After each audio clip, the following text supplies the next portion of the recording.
வணக்கம். மார்ச் 18ஆம் தேதி இன்னைக்கான முதல் பதிவு. பங்குச்சந்தையில் நடந்த சில விஷயங்களை விரைவாக பார்க்கலாம். முக்கியமான தகவல், நான் செபி ரெஜிஸ்டர்ட் அட்வைசர் கிடையாது. நம்ம சேனல்ல இருந்து எப்போதுமே ஸ்டாக் ரெக்கமெண்டேஷன்ஸ் கிடையாது. யூடியூப் சேனல் மட்டும் இல்லைங்க, மற்ற சோஷியல் மீடியா பிளாட்ஃபார்மான இன்ஸ்டாகிராம், வாட்ஸ்அப், டெலிகிராம்ல இருந்து கூட நாம ஸ்டாக் ரெக்கமெண்டேஷன்ஸ் வழங்குவதில்லை. மேலும் பணத்தை வாங்கிட்டு எந்த சேவையும் வழங்குவது இல்லை. பல போலியான குரூப் இயங்கிட்டு இருக்கு. தயவு செய்து ஜாகிரதையாக இருங்க.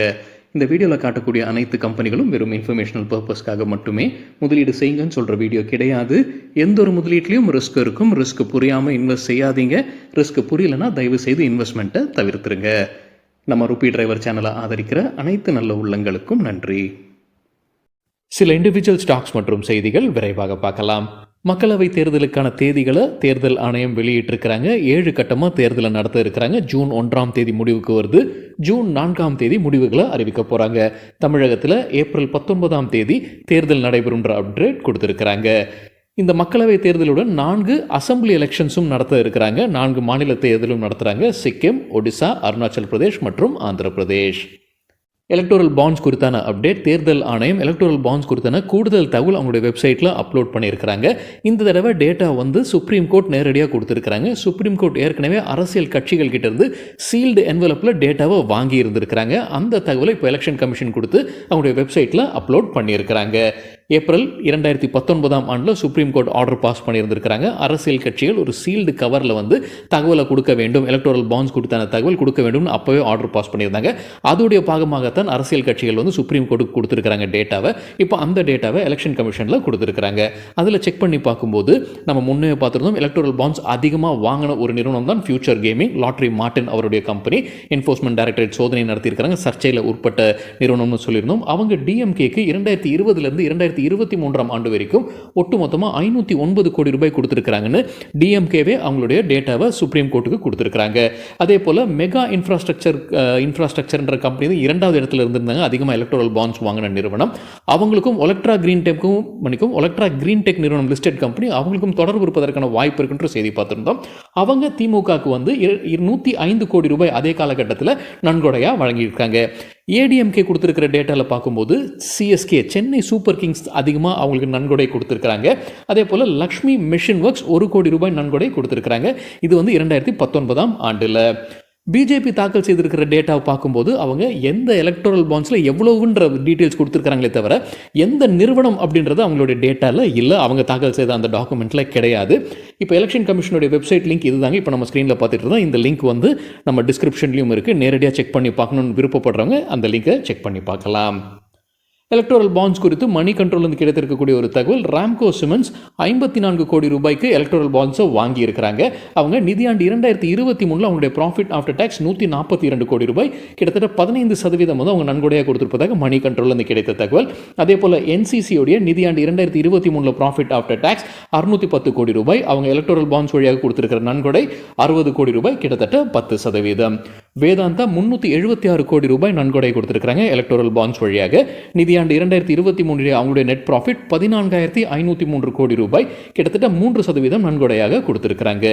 ஜேஎஸ்பிஎல் 123 கோடி ரூபாய் நன்கொடை கொடுத்திருக்காங்க. அவங்களுடைய ப்ராஃபிட் ஆஃப்டர் டாக்ஸ் 3,174 கோடி ரூபாயாக இருந்தது நிதியாண்டு 2023. 3% கொடுத்திருக்காங்க நன்கொடையாக. டாக்டர் ரெட்டிஸ் 80 கோடி ரூபாய் நன்கொடை கொடுத்திருக்காங்க. அது அவங்களுடைய நிதியாண்டு 2023 ப்ராஃபிட் ஆஃப்டர் டாக்ஸ் ஒப்பிட்டு பார்க்கும்போது 2%. Shipping corporation of India land and assets அவங்க மார்ச் 19ஆம் தேதி லிஸ்ட் ஆக போகிறாங்க. இது ஷிப்பிங் கார்ப்பரேஷன் ஆஃப் இந்தியா கிட்ட இருந்து டீமர்ஜ் ஆகி புதிதாக வரக்கூடிய ஒரு நிறுவனம். தகவல் நமக்கு கிடைத்தது மணி கண்ட்ரோல்லேருந்து.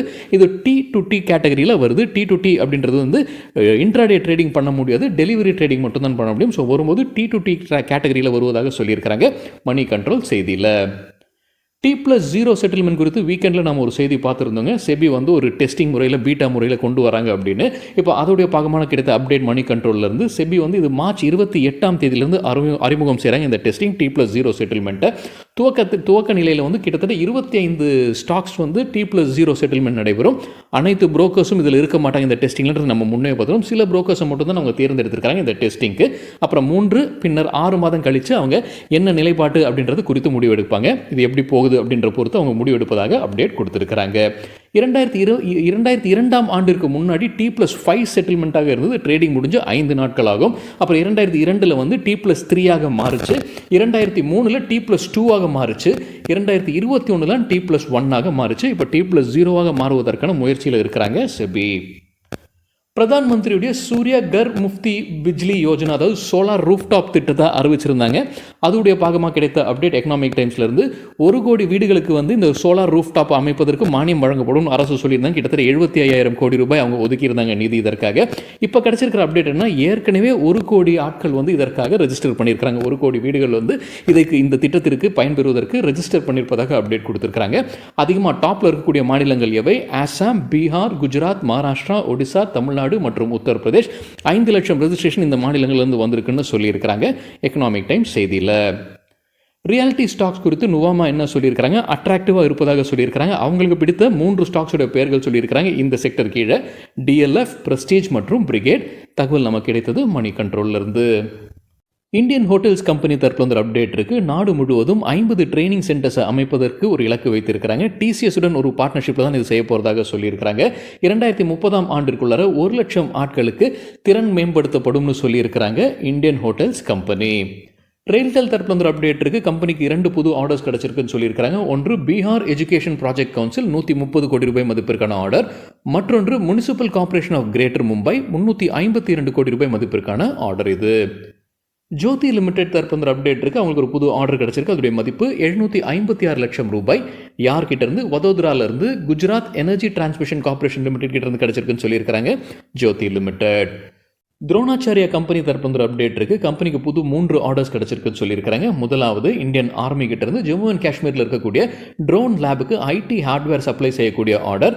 2வது order precision mapping system supply செய்யக்கூடிய ஆர்டர். யார்கிட்ட இருந்து? Earth3 Enviro பிரைவேட் லிமிடெட் கிட்ட இருந்து.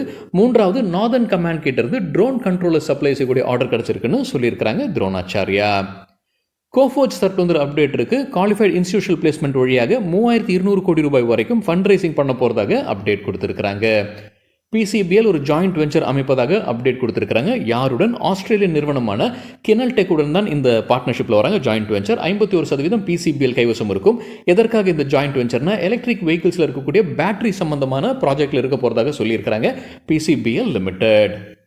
டிமார்ட் புதிதாக 2 கடைகளை திறந்திருப்பதாக சொல்லியிருக்கிறாங்க. ஒன்று ஆந்திர பிரதேஷ் மாநிலத்தில், மற்றொன்று ராஜஸ்தான் மாநிலத்தில். ஒட்டு மொத்தமாக இதை சேர்த்து கம்பெனி கைவசம் இப்போ 354 கடைகள் இருப்பதாக அப்டேட் கொடுத்துருக்காங்க DMart Avenue Super Mart. KPI Green Energy தரப்பு அப்டேட் இருக்குது. அவங்களுக்கு ஒரு சோலார் பவர் ப்ராஜெக்ட் கிடச்சிருக்கு. யார்கிட்ட இருந்து? Maharashtra State Power Generation Company கிட்ட இருந்து கிடைத்திருப்பதாக சொல்லியிருக்கிறாங்க KPI Green Energy. Salasar Techno Engineering தரப்பு அப்டேட் இருக்குது. EMC லிமிடெட்டை டேக் ஓவர் பண்ணுறாங்க. அவங்க லிக்விடேஷன் போய் கொண்டிருக்கு இந்த EMC லிமிடெட்டில். அந்த ஆக்ஷனில் இவங்க தான் ஹையஸ்ட் பிட்டராக தேடுறாங்க. 178 கோடி ரூபாய்க்கு பிட்டிங் செய்திருக்கிறாங்க சாலாசர் டெக்னோ இன்ஜினியரிங். சிஎன்சஸ் டெக் தரப்புல அப்டேட் இருக்குது. பிரிஹன் மும்பை முனிசிபல் கார்ப்பரேஷன் கிட்ட இருந்து கிட்டத்தட்ட 3 கோடி ரூபாய் மதிப்புக்கான ஆர்டர் கிடச்சிருக்குன்னு சொல்லியிருக்கிறாங்க சிஎன்சஸ் டெக். ஜைடஸ் லைஃப் சயின்சஸ் தரப்புல அப்டேட் இருக்குது. கம்பெனியுடைய ஒரு மருந்துக்கு United States Food and Drug Administration ஒப்புதல் வழங்கியிருக்கிறாங்க. ப்ரோஸ்டாட்டிக் ஹைப்பர் பிளாசியா சிகிச்சைக்கு பயன்படுத்தக்கூடிய இந்த மருந்து அகமதாபாத் ஆலையிலிருந்து உற்பத்தி செய்யப்படும்னு சொல்லியிருக்கிறாங்க Zydus life Sciences. Anup Engineering March 20ஆம் தேதி போனஸ் குறித்து முடிவெடுக்க போகிறதாக அப்டேட் கொடுத்துருக்காங்க. மற்றொரு அப்டேட்டும் கொடுத்துருக்காங்க. அனூப் இன்ஜினியரிங் புது முதலீடு செய்கிறாங்க. மேபிள் இன்ஜினியரிங் பிரைவேட் லிமிடெட்டில் 100% ஈக்விட்டி ஷேர்ஸை வாங்க போகிறதாக சொல்லியிருக்கிறாங்க 33 கோடி ரூபாய்க்கு. டாரண்ட் பவர் குறித்தான ஒரு அப்டேட். அவங்களுக்கு ஒரு சோலார் ஹைப்ரிட் ப்ராஜெக்ட் கிடச்சிருக்கு. அவங்களுடைய மற்றொரு நிறுவனத்துக்கிட்ட தான் கிடச்சிருக்குன்னு நினைக்கிறாங்க. டாரண்ட் பவர் லிமிடெட் டிஸ்ட்ரிபியூஷன் யூனிட்டிலிருந்து கிடைத்த ஆர்டர் மதிப்பு 3650 கோடி ரூபாய். CCL ப்ராடக்ட்ஸ் இந்தியா தரப்பு அப்டேட் இருக்குது. இன்ஸ்டன்ட் காஃபி உற்பத்தி ஆலை ஆந்திர பிரதேஷில் அமைக்க இருக்கிறதாக முன்னவே அப்டேட் கொடுத்துருந்தாங்க. அதோடைய பாகமாக கமர்ஷியல் ஆப்ரேஷன்ஸ் அங்கே துவங்கி இருப்பதாக சொல்லியிருக்கிறாங்க மார்ச் 16ஆம் தேதி. இர்கான் இன்டர்நேஷனல் தரப்பு அப்டேட் இருக்குது. கம்பெனிக்கு ஒரு புது order national highways and infrastructure development corporation கிட்ட இருந்து. அதோடைய மதிப்பு 631 கோடி ரூபாய். டிவிஎஸ் ஹோல்டிங்ஸ் டிவிடெண்ட் குறித்தான முடிவு மார்ச் 21ஆம் தேதி எடுக்கப்படும் சொல்லியிருக்கிறாங்க. அப்படி டிவிடெண்ட் அறிவிச்சாங்கன்னா அதற்கான ரெக்கார்ட் டேட் ஏப்ரல் 2ஆம் தேதி. ஆதித்யா விஷன் மார்ச் 20ஆம் தேதி டிவிடெண்ட் குறித்து முடிவெடுக்க போகிறதாக சொல்லியிருக்காங்க. இது ஸ்பெஷல் டிவிடெண்ட்னு சொல்லியிருக்காங்க. 25 ஆண்டை பூர்த்தி செய்திருக்கிறாங்க கம்பெனி. அதோடைய பாகமாக ஸ்பெஷல் டிவிடெண்ட் குறித்தான முடிவு மார்ச் 20ஆம் தேதி எடுக்கப்படும் சொல்லியிருக்கிறாங்க. டிவிடெண்ட் அறிவிச்சாங்கன்னா அதற்கான record date March 29. LKP Security சில ஸ்டாக் ரெக்கமெண்டேஷன்ஸ் கொடுத்துருக்காங்க. தகவல் நம்ம கிடைத்தது மணி கண்ட்ரோல்லேருந்து. ஐஆர்சிடிசிக்கு பை ரெக்கமெண்டேஷன் கொடுத்துருக்காங்க. டார்கெட் 950 ரூபாய், ஸ்டாப் லாஸ் 860. பாரதி ஏர்டெலுக்கு buy recommendation, target 1260, stop loss 1174. ஐடிசிக்கு பை ரேட்டிங், எதிர்பார்க்குற டார்கெட் 460, ஸ்டாப் லாஸ் 400. சரிங்க, இதுதான் சில விஷயங்கள் என்னுடைய பார்வைக்கு எட்டியது. நன்றி, வணக்கம்.